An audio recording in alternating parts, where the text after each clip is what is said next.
How could one debut album stay alive on the charts for nearly 15 years?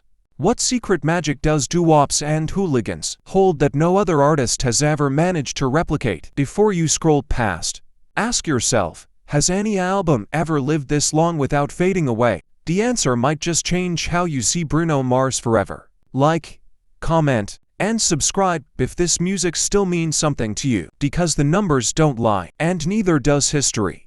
They said albums fade. They said debut artists shine bright for a moment and then disappear into the shadows of the next big thing. But Bruno Mars didn't just break that rule, he obliterated it. Released on October 4, 2010, Doo-Wops and Hooligans wasn't supposed to be eternal. It was supposed to be a strong, catchy, radio-friendly debut, nothing more. Yet here we are, nearly 15 years later, watching that same album defy the laws of time, relevance, and industry expectations. As of this week, Doo-Wops and Hooligans has officially spent 400 weeks on the UK's official albums chart. That's not just a number, that's history. And no other international artist with a studio album released in the 2000s has ever done it. How does an album stay charted for 400 weeks without a new deluxe edition, a viral remix, or a social media campaign begging people to rediscover it? The answer lies somewhere between nostalgia and truth, heartbreak and rhythm,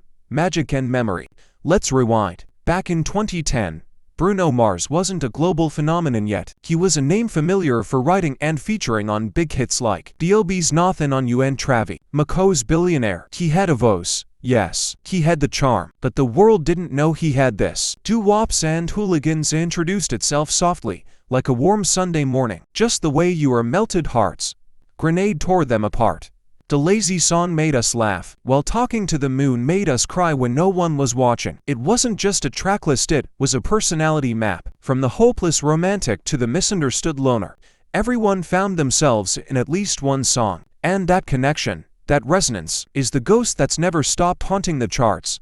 People didn't just stream the songs, they lived inside them. But let's talk numbers, because even feelings have proof. The album peaked at #1 on the official albums chart in the UK. That alone is impressive for a debut.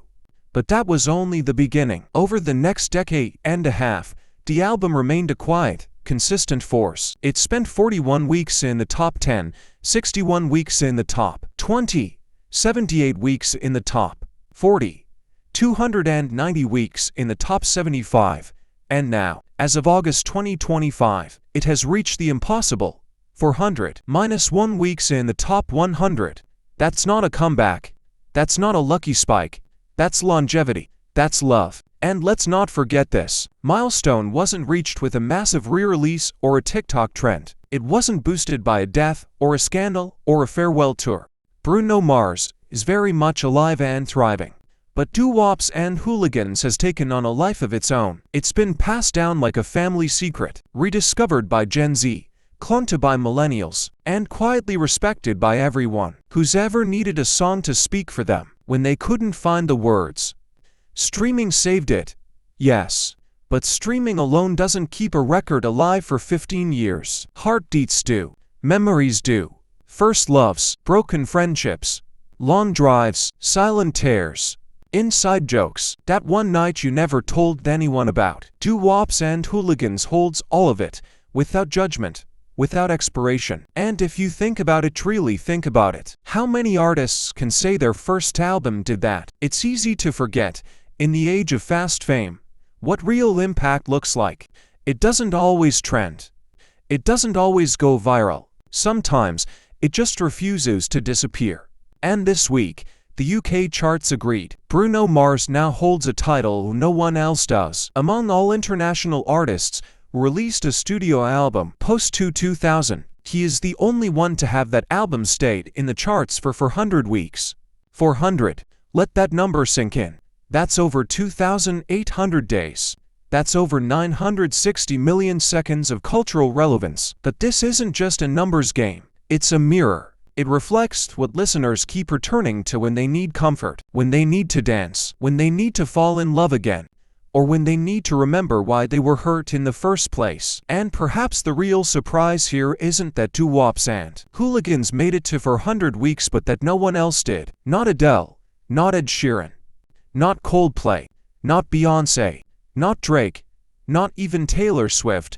For all their brilliance, all their loyal fan bases, none of them have this particular line on their resume. So what makes Doo-Wops and Hooligans different? Maybe it's the fact that it never tried to be perfect. It wasn't a concept album. It didn't come with a cinematic universe or a political message. It didn't try to fix the world. It just told the truth gently, heartbreakingly, and sometimes with a ukulele. Maybe that's the secret. Maybe that's why it never left us. Because in a world that constantly changes, that constantly rushes forward, this album stood still. And in doing so, it let us come back again and again. This record isn't just a milestone, it's a message. Timeless music still matters. Authenticity still matters. The sound of a man pouring his soul into a melody still matters. And what now? Will it reach 500 weeks? Could it? At this point, who would dare bet against it? Bruno Mars has gone on to do many things since 2010, Grammys, World Tour, Silk Sonic, Super Bowl, residencies, icon status. The part of him, maybe the most essential part, will always live in that debut album, in those 12 songs, in that yellow cover with the man walking into the unknown. And we followed him every step of the way. So if you've ever cried to Grenade, or kissed someone to Just the Way You Are, or sang Count on Me with your best friend at 3 a.m., this victory belongs to you too. You kept it alive. You made it immortal. Now the world is watching again, asking, what album could possibly last 15 more years like this?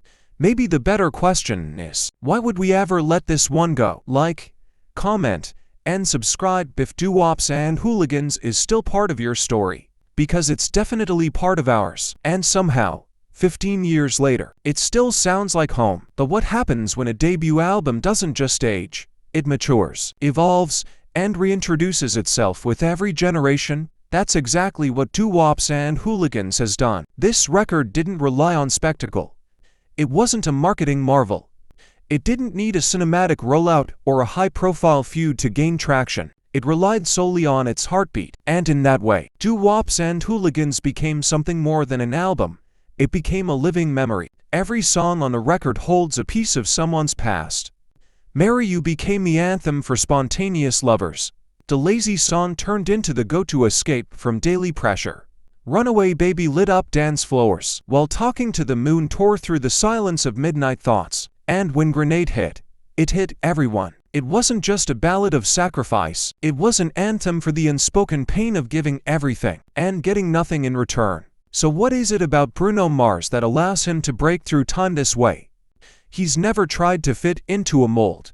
Even at the start of his career, his sound was a strange hybrid, too soulful for mainstream pop, too clean-cut for R&B purists, too emotional for club playlists, and too catchy for indie cred. But that was the magic. He didn't need to fit in, because listeners didn't want him to. They wanted someone who could make them feel everything, without pretending to be anything. And isn't that what Doo-Wops and Hooligans was all about? Honesty, raw, shameless honesty. There's no filter on that album, no agenda. Just one man telling the truth about love, heartbreak, fear, joy, and the confusing space in between. And maybe that's why it's still here. Because no matter how much we evolve, technologically, emotionally, or culturally, we still crave that same connection. The kind that feels human. The kind that doesn't sell you an image but shares a truth. Let's go back to the numbers, not to glorify them, but to understand what they represent. For 100 weeks on the UK charts, that's nearly 15 years of presence,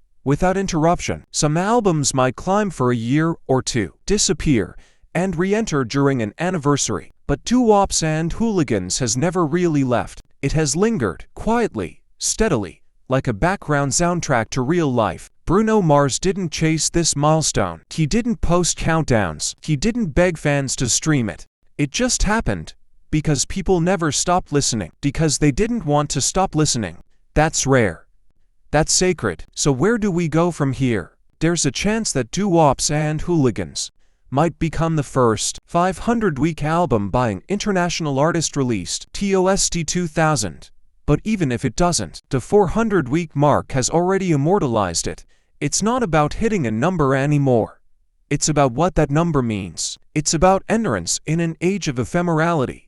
It's about loyalty in a time of infinite choice.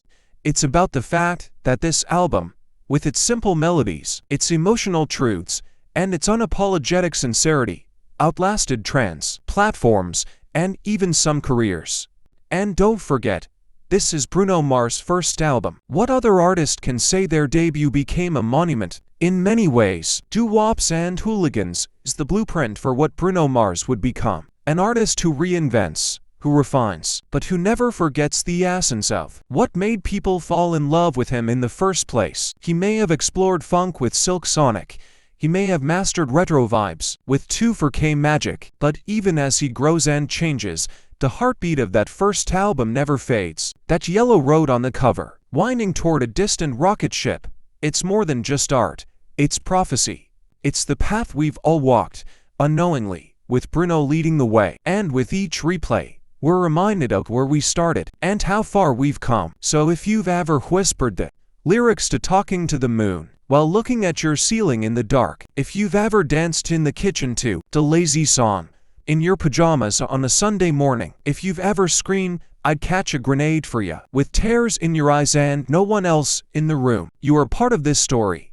This is more than an anniversary. It's a testimony that great music doesn't die, that real emotion never expires, that Bruno Mars, with nothing but a voice and a dream, gave us something eternal. So don't just celebrate this moment, live it, feel it, share it, play it again.